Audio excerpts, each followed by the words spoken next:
Welcome to this edition of The Forum. I'm your host, Sheila Evans. We have a great show in store for you today with an exceptional lineup of guests. Things get underway with Beth Gaglione. She is the branch director at the Food Bank and will talk to us today about their programs and their needs. Then we welcome Kelly Crowley, third grade teacher at Pine Valley Elementary. She has been named the STEM Educator of the Year from Corning and the Wilmington Business Development. We learn a little bit about the award and the STEM in her classroom.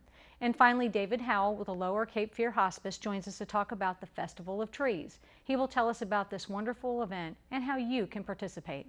We've got a great edition of the Forum for you today, and we'll get started right after this short break. Now it's time for This Week in Bad Stats. Bad stats? Horrible stats. Here goes. 132. That's how many batters struck out 4 times in one game last season. Wow, very good. Here's a tough one, though. 3 and 4. No idea. That's how many kids witness bullying. 3 out of 4. That's not a good stat. No, it's not, but it can change. Kids want to help, but they don't know how. Visit stopbullying.gov and give them the tools they need to help prevent bullying. There are plenty of safe ways kids can help at stopbullying.gov.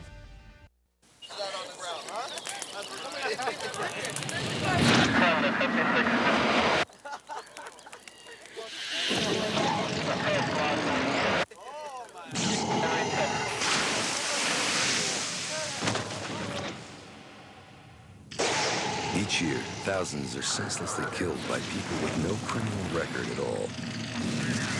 People like you.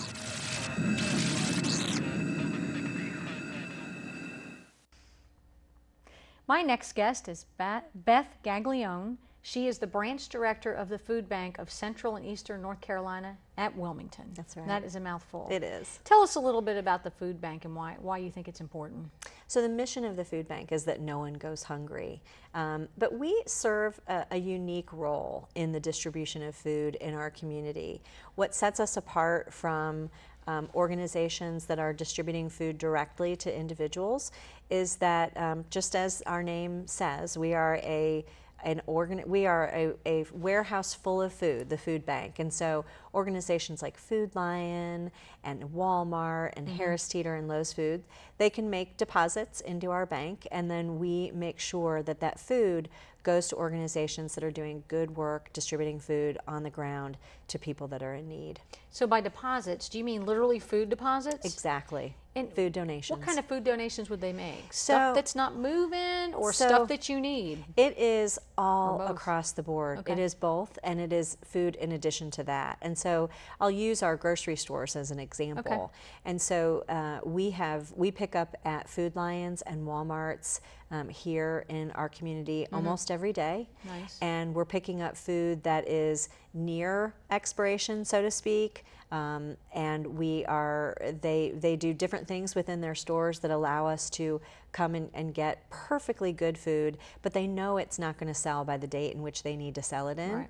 And so our hungry neighbors and friends in our community benefit from that. And that's called our food recovery program. What's the term food insecure mean? Food insecure means that at some point within the last, whether it be month or 6 months or whatever given period of time, you have worried about where your next meal is going to come from. That's really the definition of food insecurity. Let's talk a little bit about the holiday meals drive. Yeah, so people naturally think about our food bank and those who are hungry during the community, and so we've given them some outlets to give really easily. So right now, if you go to your Harris Teeter store, you can give, now and through the middle of December, you can make a donation through their Harvest Feast campaign. And for every $1, we can acquire 5 meals to help our hungry neighbors and friends. There's a similar campaign going on at Lowe's food stores. And Food Lion, again, is an organization that helps us all year long, and they're supporting us with donations. So, but we also just encourage, everyone in the community that if they want to do a food drive, whether it be at their place of work or their school, to be thinking about collecting cans of non-perishable food. And we have a list of most needed food items, which I'll share with you in a minute. Okay. And but we also have something really cool on our website called the Virtual Food Drive. And so you can go on and fill a shopping cart and make a monetary donation, and we can expand that gift pretty considerably. Interesting. So you just go in and pick out what you'd like to buy if That's you were right. buying, and then That's you right. just make the donation and U.S. dollars, so That's to right. speak, and That's right. that's cool. Yeah, it's fun. It's a fun way Yeah, for I was just people to gonna get say that is- involved. that is and it's fun. easy, just like we shop on Amazon.com. You can go to the virtual food drive, and it's simple. And it's very meaningful to make a $20 donation to the food bank. Right. Are the needs greater during holiday times? They can be considerably. I mean, and I always think about it in terms of, you know, your neighbor, your elderly neighbor who might be in a situation where they have lots of family coming to visit during the holidays, and they're trying to make their own food budget stretch. Or that mom who, for 2 weeks, she's feeding, you know, her children who normally get free and reduced breakfast and There lunch you at go. school. And so the holidays can be a stressful time, but it is a need that does, you know, it is an all year long need. But our traditions also put some pressure on us in terms of what we put on that holiday meal table. We want to have that turkey or that bird, and we want to have all the fixings. And so Right. it is a stressful time for people who are food insecure. What are the most needed items? Well, we think about the most needed items in terms of what people need all year long. And so they don't change during the holiday. But canned meats, things like tuna fish and beef stew, are wonderful high protein items. Peanut butter is a staple in every pantry, right? Whether you have There you kids go. or you don't have kids, it's that high protein item. Always fruits and vegetables, canned fruits and vegetables are high need. Cereal, pasta. Those are staples too. And canned soups we like to include because that can be a really hearty meal. But something I'd like to share with you, Sheila, that I Sure. think a lot of people don't know about our needs at the food bank, and what we are really trying to do more of is we're trying to distribute more fresh produce. So working with farmers to make sure that we have those sweet potatoes and apples Nice. during this time of the year is really important. And so people say to me a lot, well, for example, if I have a fig tree and, you know, it's an abundant, I have an abundance of figs, can I bring those down to the food bank? Absolutely. Our relationships around distributing fresh produce are more so with the farmer or people who are large producers of that sort of food.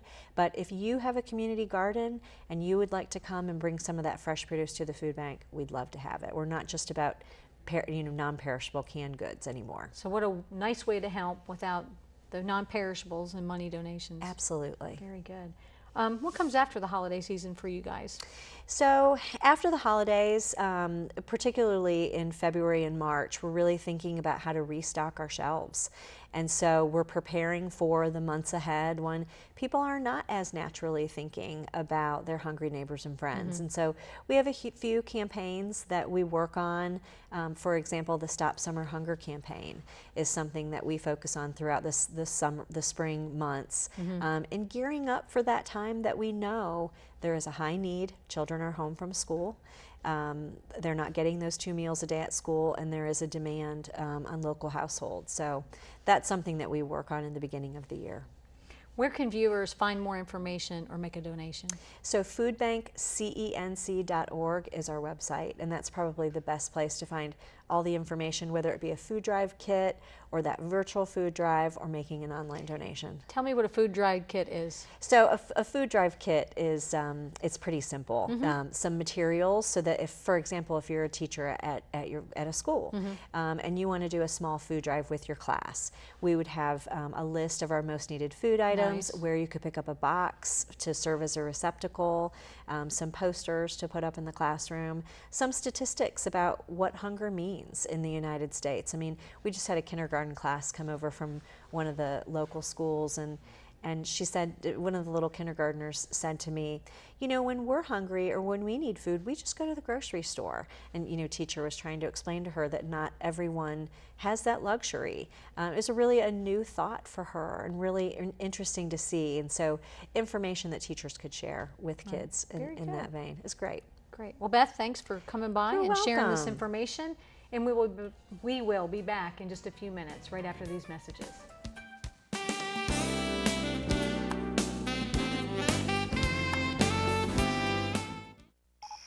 Listen up, energy hogs. We got a real porker of a house here. Get in there and waste some energy.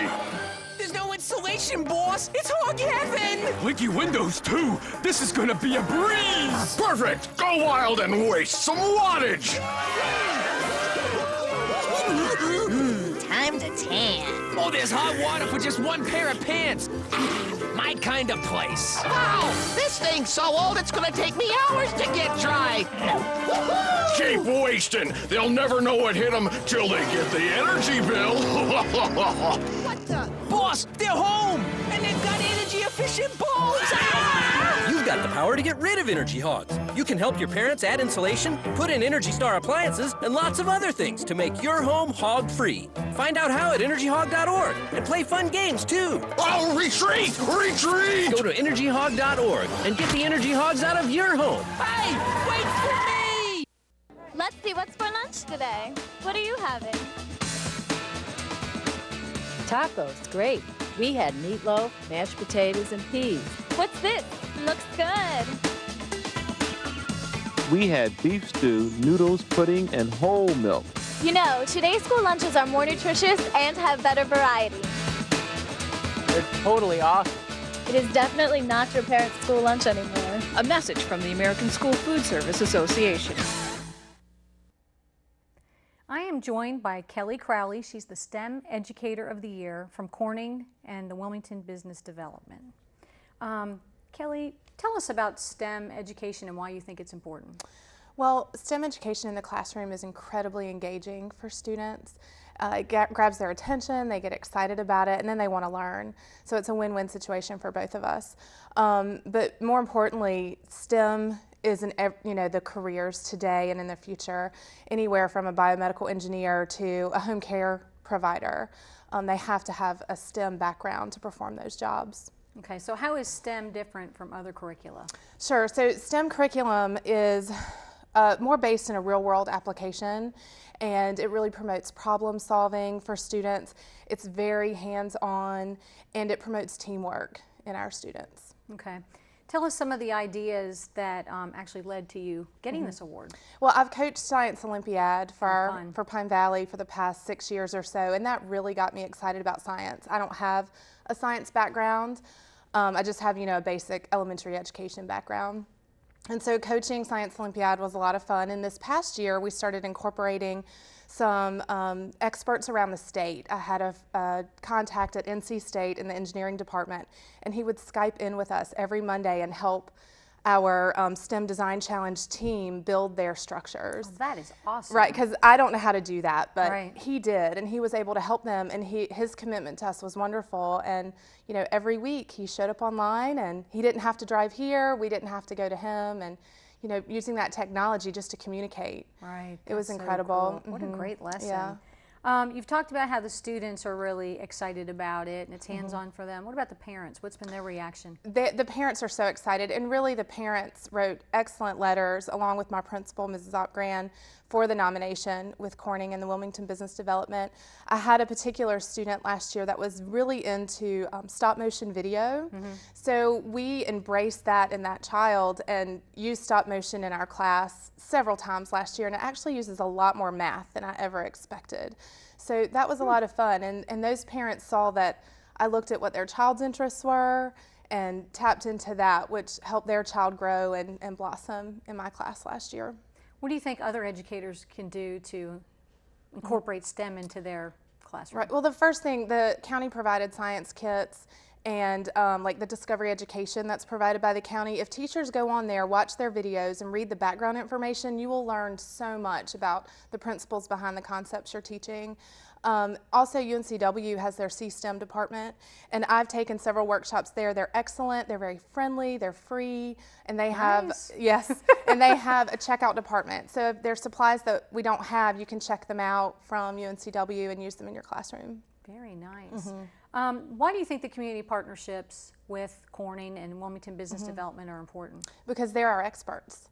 The engineers at Corning and the scientists at AAI Pharma, they know their field better than anyone. I mean, they're the doctors. Right. And so using their expertise in the classroom shows the children what job they could have one day, and it gives me that background information that I don't have so that the kids can learn information. Do you think one of the most helpful things that happens in the classroom is that they actually get how math pays forward. Mm-hmm. That why am I take? Well, you're in elementary school, but Right. even for the older kids, you know, why will I ever need to use geometry? Why will I ever need to use calculus? Right. Yeah, I definitely think that helps. And our latest endeavor this year is we're being trained on the Frog Watch USA program with the aquarium at Fort Fisher.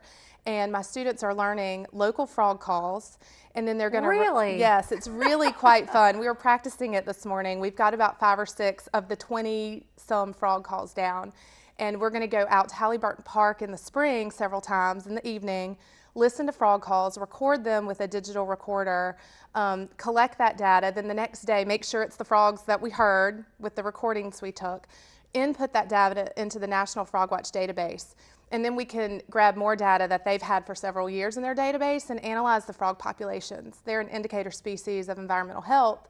So my students are going to be able to talk about land development and what the future holds for that wetland area, inform city planners. I mean, it could get really big. So we're really excited to take that statistical data and do something real with it that could help their environment and help their city. And did you say that was a partnership with the aquarium? It is a partnership with the aquarium. So did the kids see a couple species first, then learn those, and then you're going to put it into practice at Halliburton? Yes. Awesome. Yes, and we've gotten guidebooks, and we're learning all about the frogs and their life cycle. Cool. We're learning about the wetlands in our area, what frogs live there, and how to identify a wetland, and it's really a lot of fun. We may have some inspiring environmental scientists. We might. What, in an ideal world, what would STEM look like in school? Just the hardest thing for me right now is having all the supplies I wish I just had at my fingertips. You know, a STEM classroom would have microscopes and digital resources like computers and thermometers and anything you can think of to gather data. I mean, I need miscellaneous things too, like toothpicks and rope and popsicle sticks and gummy bears, and you just need all sorts of supplies to let the kids experience the science on a smaller level and then bring it up to that real world applicable level. Okay, why do we need gummy bears? Well, we actually did some engineering design with toothpicks and like gummy pumpkins for my Halloween science day. Okay. And they built towers. So in that they needed to learn how to build the triangular supports in the tower so that the toothpicks and the gummies would hold. And just having something small like that, you know, we can't go build a real tower. Yeah, I just thought you guys our were having too backyard, much fun in the classroom. You know, the we're rope, learning. the toothpicks, that all made sense. We're The gummy learning. bears just kind of threw me off. Yeah, we're learning, always. So what else would you give, what kind of advice would you give to somebody that was just getting into teaching and maybe thinks this sounds really interesting? What do you think they might be able to do? Talk to other teachers that are already using STEM lessons in their classroom and teachers that are great with technology. We have a teacher at our school that is a Skype master teacher. So she is my go-to collaborator when I need to get in contact with someone outside of the classroom. She has multiple contacts around the world. And, you know, collaborate with your team. There are teachers, I'm sure, in every school that have different areas of expertise that can help you out. Excellent. Well, exciting things happening at Pine Valley. Yeah. Kelly, thanks for sharing and congratulations on your award. Thank you very much. We'll be back in a few minutes, right after these messages.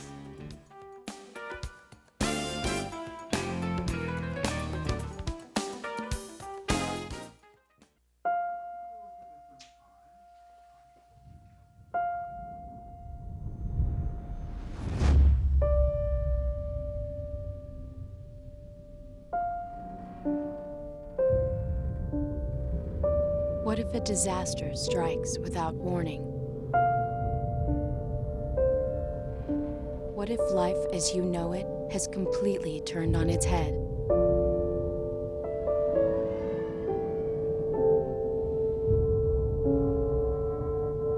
What if everything familiar becomes anything but?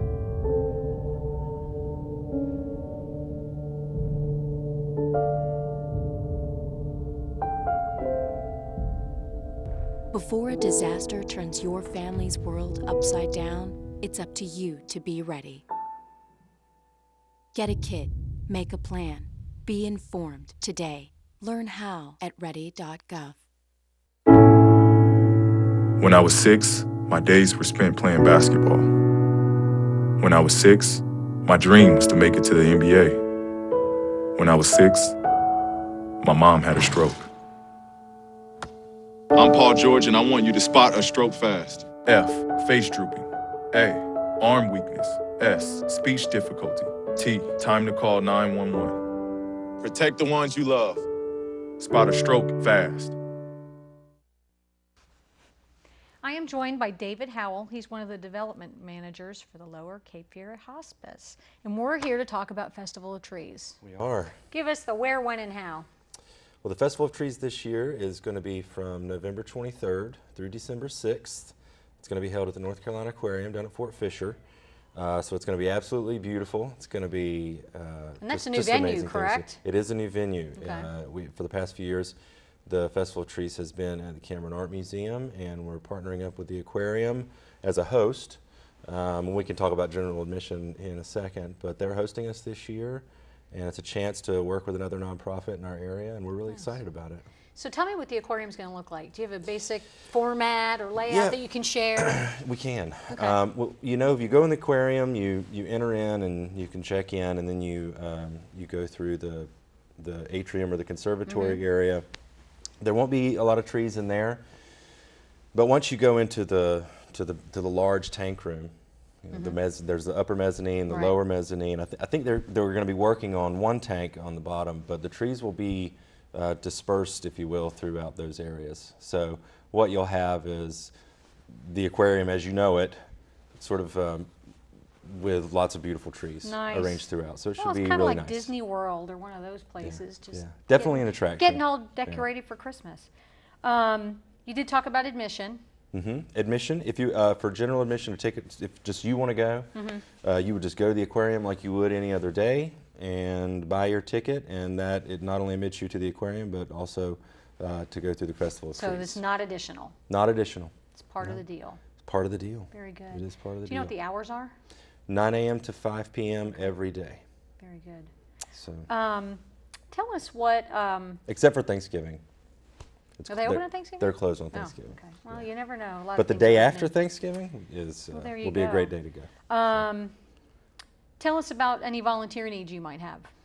We have volunteers signed up already for the most part, but anyone who wishes to volunteer for hospice can contact us. We always have a need for more volunteers. What about like the high school students that need some hours for Beta Club or National Honor Society? Do you see a need there? Yeah, they would just give us a call, and we'll put folks where we need them, and also where they want to be, which would be the best fit for them. Yeah. And tell me where some of the proceeds from the Festival of Trees go. The proceeds from the Festival of Trees, and we obviously all the trees have sponsors. Some folks make a donation for a tree in order to memorialize or honor a loved one, and all of those proceeds immediately go to work for programs and services that hospice provides. So things like bereavement services, grief counseling for kids, all of those things are donor funded. Okay. And tell us more about some of the programs that you do have. I think we've had folks on from the Sunshine Camp before. Sunshine Camp? Pretty special. It is very special. Sunshine Camp goes back to, I mentioned bereavement services. So children experience loss in unique ways, just like adults experience loss.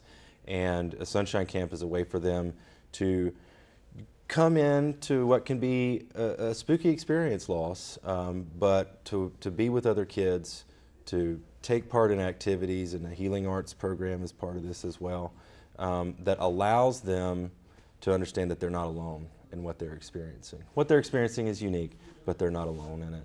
And it helps them to come to grips with their experience. I'm sure some of our students have participated in that. Yeah. Back to the Festival of Trees. So when do people go in and get set up and that kind of thing? We'll be setting it up on the 18th and the 19th and the 20th too, actually. So 3 days there. Anybody who goes to the aquarium, there's going to be some tree work happening. So, but it does take a few days to get it all put together. Okay. And then it's open, you said, from the Officially the 23rd. 9 a.m. in the morning, and then Sunday, December 6th will be the last day of the festival, and then on the 7th we take the trees and deliver them to where our sponsors asked us to take them. Oh, so you're responsible for that piece as well. So I bet you do have volunteer needs. You said they've been taken care of, for the trucks most part. And all that kind of stuff. For the most part, but there's a lot of delivery involved, and it's a lot of work, but it's very rewarding. Any idea on some of the trees that we might see? Maybe some of the themes? Do they ever share that with you ahead of time? Some folks keep their theme to themselves until they get there and decorate their tree. I would imagine we'll see a few aquatic themes that makes sense. this year, but we also see lots of other. Last year there was a Frozen-inspired theme, so you see lots of themes that come from things that are currently popular right now. So I would imagine, and traditional. There was like a sock monkey tree last year, which was really neat. So just all kinds of creativity. Now the one thing I had never seen that you mentioned was a memorial tree. So like literally that looks, maybe some pictures or items no, not necessarily. Of a loved one, not necessarily. There's, that tree still, from a creative point of view, is, we encourage them to decorate it in whatever way they wish. But the memorial is in with the donation. So every tree has a sign, and it would say who sponsored the tree and who that tree is in tribute to. That's what we. So maybe in their memory you could pick a theme and go with it. Sure. Versus it just being the memorial. Yeah, it wouldn't necessarily be a memorial in the sense of your loved one's photos all over. That's why I've probably never seen it before. I just kind of interpreted it differently. Yeah. What else do you think folks are going to see there? I think they're just going to have a great time. I think it's going to be really different for folks to walk into a place that maybe they've been to more than once, and it's already sort of a magical place in that tank room where it's dark and the sea life is in the background, and to have that scene, if you will, sounds like fun. Decorated with trees. Right. I think it'll really be a great experience for folks' holidays. Well, David, thanks for stopping by and giving us an update on the new venue. Absolutely. And we'll be back in a few minutes, right after these messages.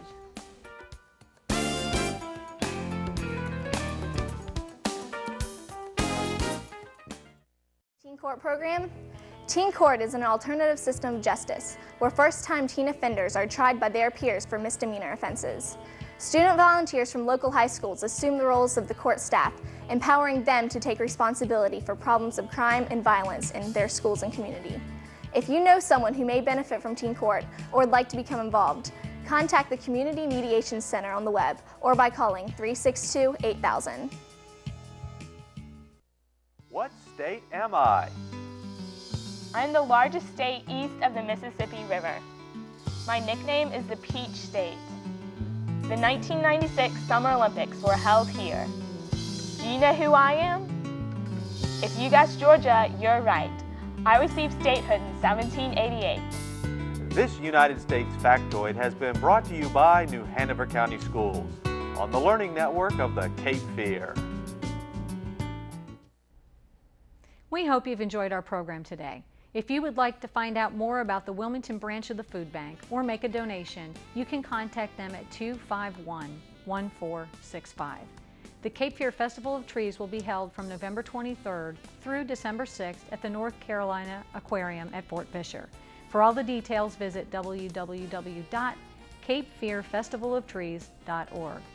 Now, if you ever have any questions about the topics discussed here on our show today, please call the school system's public relations office at 254-4180 or check out the school system's website at www.nhcs.net.